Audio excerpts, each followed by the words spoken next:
Yan ang oras sa sangkayan na tiluya operasyon bulig ari kita habuatan ng Tacloban City Police Office nga kita itong era aktibo nga City Director Police Colonel Michael Palermo kay nagasingit ang aktibo daranga may danera gibuhat nga one time big time nga naging successful iton mga kapulisan. Siyempre kung ikaw congratulate tagyapon ni diyan kada nirahan usa nga PD nga nagaskapo di ha Tacloban City Jail nga madagmid nira nga nakuha. Sir, congratulations. Good morning, DY Bilagson Radio. Thank you and good morning also Jim and sa lahat ng tagapagkinig niyo. Congratulations sir, nakuha niyo kaagad yung PDL na nakapoga sa City Jail. Yes, Jim, bali automatic naman yan na in case may escape tayo o may pugante, tumutulong po yung PNP sa kung BGMP man ang matakasan, tumutulong kami or sa Bureau of Corrections din, tumutulong din kami and of course, in short, nahuli natin within less than 24 hours. Sino nakatulong sa iyo? Actually, ang malaking tulong, ito yung epekto ng PSB namin, yung pulis sa barangay. So with our constant pakipagpulong sa mga barangay, lalo na sa mga tanaw, yung pakipagsama sa mga patrolling nila tuwing gabi, of course, na-establish natin yung magandang rapport o ang pakikitungo sa mga barangay officials, mga tanod. And of course, may mga tinuturo din kami sa kanila paano mag-detect mo ng mga masasamang loob. So with that, actually, the information galing talaga sa Barangay Tanod na may isang tao doon sa area nila na medyo suspicious and hindi taga ron. So, nireport nila sa pulis at tulong-tulong ng Tanod Police na napag-alaman na yun pala yung pugante. At tulong-tulong po na hinuli yung pugante na yan at naibalik sa BGMP. So, kamo ang Tacloban, kumusta ang mga pulis sa barangay? Well, we focus usually weekends kasi based dun sa aming EMPO. Aktibo sila? Oo. Lahat ng pulis yan. May mga tasking yan per barangay tuwing weekends, Friday night, Saturday night, and Sunday night. Kasi based sa EMPO namin, doon medyo dumadami. Doon yung mga incidents nangyayari sa weekends. So, I myself, ako mismo, lumalabas ako. May barangay din ako na inassign sa sarili ko. Okay. Bakit sa weekend marami nag-inuman, walang ganon? Yes, so lahat na yun.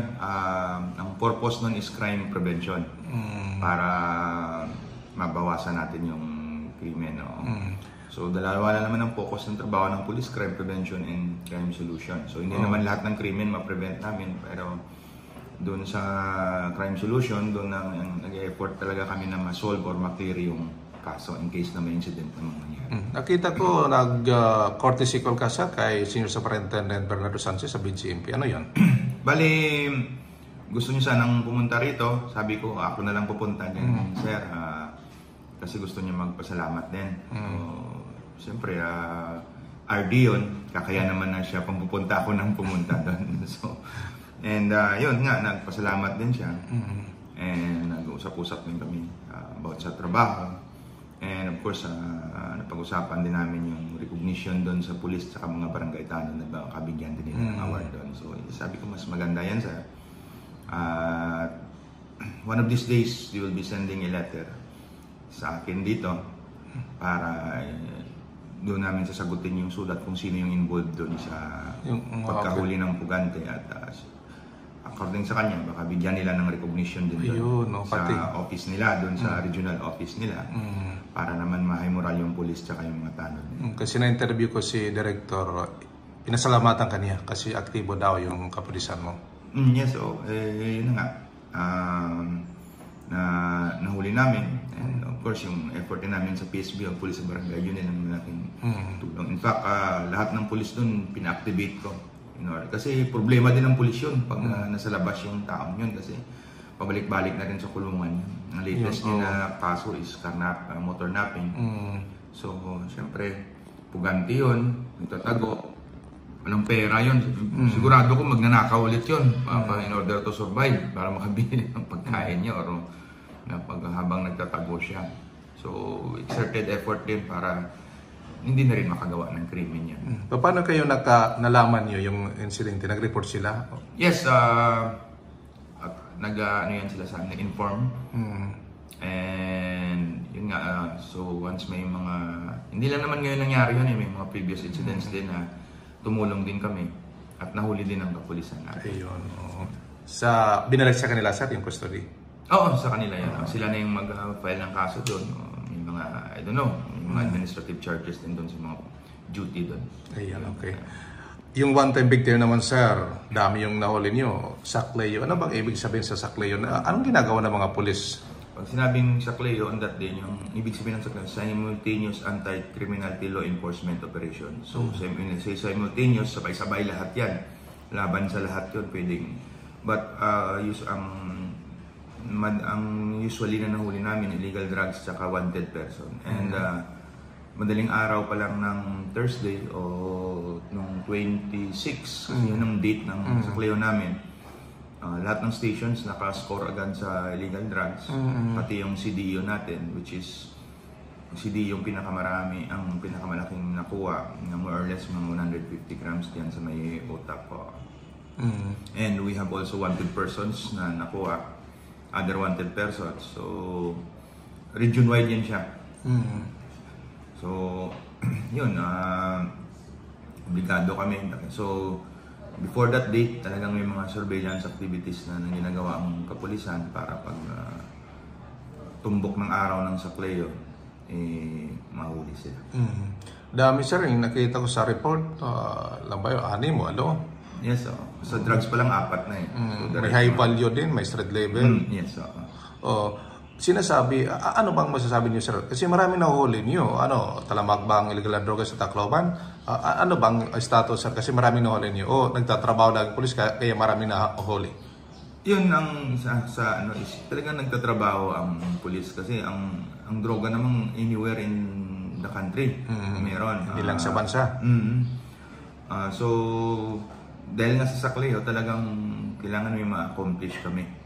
So, kaya on a given day, masabi mo lang marami. Pero it does not indicate na talamak dito. Nakokontrol naman natin na prevent. So, yun yung mga yun talagang mga namomonitor talaga na nagbebenta. So, talagang tinutukan yun ng mga kapulisan natin, ng mga drug enforcement unit natin para hindi lang sa may accomplishment tayo sa sakleo, but of course, para naman ma-prevent natin yung pagkalat ng droga. But we all know naman ang Tacloban City is based on parameters ng PDEA is drug-free naman tong city natin. But of course, hindi mo rin maiwasan. Meron, kasi negosyo yun eh. May pera dyan. Kaya may mga nag-engage pa rin. Dahil karamihan naman dyan, lahat naman walang trabaho. Hindi mag-apekto sa drug-free na marami nahuli ninyo? Hindi naman. Kasi continuous naman yung hulihan namin. Hindi naman. Mahirap lang na wala kayong nahuli, sinabi na drug-free, pero marami pa rin. Kasi so, hindi naman tayo kasi kumbaga part na yan ng sustainability ng efforts ng PNP at PDEA in order na ma-suppress talaga yung kasi tinanong kanina kung natalamak, hindi siya. So ganyan sinusustain yan para hindi siya umangat ulit yung pagkalat ng droga. Sa sakleo, kasama yung Corpio, Colonel? May mga efforts kami sa Corpio, but we focus more on drugs and wanted persons. Itong mga bata kasi na-involve sa mga insidente, yung nakapatay. Anong effort nyo dito? Anong ginagawa nyo dito para iwasan ka nito? Well, may batas kasi tayo kasi 15 years old yung latest na nakasaksak. But of course, dahil sa batas na yun, the judge will, siyempre rule of law pa rin yung nila. So, doon pa rin siya nilagay sa may Boys Town natin, doon sa may Tagpuro. Wala tayong magawa kasi, yun nga, minor, 15 years old, hindi mo siya pwedeng ihalo sa mga... Kung baga, except pa siya sa criminal liability. Yes, but of course, since siya talaga ang suspect, pinailan pa rin talaga namin. Anong kaso, sir? Homicide, yung Oh, kasi may nakasaksak pa daw nung una ng sundalo. Yes, oo. So, doon siya, natumakas siya doon, kalabas. Maging recidivist ito, mahirap. Ganun ang mangyayari. Kaya, tingnan natin pag 18 years old na siya. At tinitingnan din ito kung may discernment dito. Yes, tama yan. Oh, kahit minor, kung may discernment siya, liable pa rin yung minor. Yes, Pero ganun pa rin, masasabi, Colonel, na isolated case lang ganito. Hindi naman yan na parating nangyayari dito. Yung bata talaga medyo bata pa talaga, may instinct na siyang ganun kasi. So, pero eventually maging problema ng community natin yan pag hindi mo talaga tinutukan din yan. So, sa ngayon nandun siya, gusto din ng DSWD.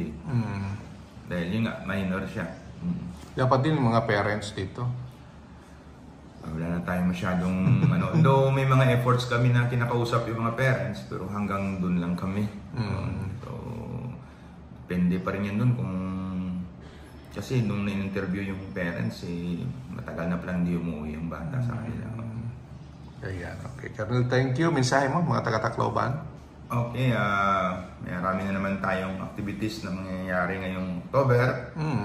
Tulad ng Leyte Golf Landing. So, yes. We'll be deploying na naman mga pulis dito. Marami-rami, baka mag-augment pa yung and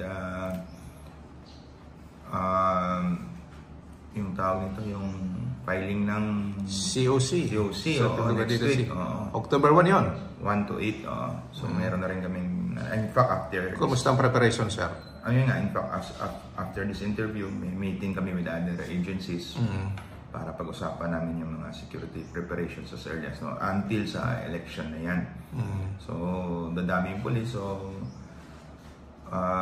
we'll make sure na maging peaceful na ulit ang election. Although, hindi naman to, wala namang intense political rivalry talaga dito sa Tacloban City. Peaceful naman, mababait ng mga tao dito, law-abiding citizen. But still, may ilan-ilan pa rin dyan na medyo ayaw, gusto talagang gumawa ng mga nabag sa batas. And pagtulong-tulungan namin ng ibang agency na hanggat maaari is to pababain talaga yung and we will not, I will not allow any incidents related sa election na mangyayari dito. We'll try our best na hindi talaga mangyayari. Hindi naman tayo nasa ilalim ng election of immediate concern, areas of concern. No. Wala, hindi tayo listed yan. Kasi matagal na panahon, Tacloban, talagang peaceful, yung salita lang. So, yun lang.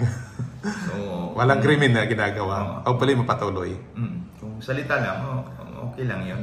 Wala lang sakitan, wala lang patayan. Correct. But of course, yung mga normal na ginagawa namin, checkpoint operations, mangyayari yan. In order to sustain ang tranquility ng Tacloban City na peaceful siya tuwing election. Kasi kung pabayaan mo rin yan, baka may mangyari ba? So, sustain namin. Yung din, bang scale magsisimula? Sa mga January pa yan. January pa yan. Hindi sa filing. Hindi pa sa filing. Okay, thank you, sir. Thank you. Kasi may activity ka pa. Thank you po. Okay, sige, Jeff. Mga kasangkay dato City Director, Tacloban City Police Office, Police Colonel Michael Palermo at naging kay Marauti. Mismo na Tacloban City Police Office, Operation Bulig, Jimmy Angay-Angay.